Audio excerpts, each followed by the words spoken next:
Mana nima uchun 30 yoshdan oshgan ayollar ortiqcha vazndan qutulishda doimiy noqulaylikka duch keladi va o'zlarida doimiy charchoq hamda yurakning tez urishi, hayz buzilishlari, soch to'kilishlari, hattoki energiya yetishmasligidan shikoyat qilishadi.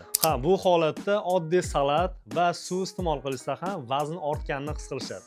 Bu birgina muammo qalqonsimon bez faoliyatini yaxshi ishlamasligidan darak beradi. Ya'ni qalqonsimon bez butun tanani regulyatori bo'lgani uchun metabolizm tartibga solish, moddalar almashinuvini yaxshilash va turli xil vazifalarni bajaradi. Gipotireoz, ya'ni qalqonsimon bez faoliyatini pasayishi.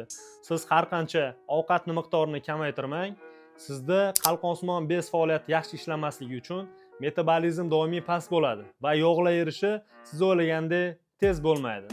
Agar siz qancha dieta qilsangiz ham ozolmayotgan bo'lsangiz, sizda katta ehtimol bilan qalqonsimon bez faoliyatida muammo bor. Agar shu muammo sizni qiynayotgan bo'lsa, bizga murojaat qilishingiz mumkin.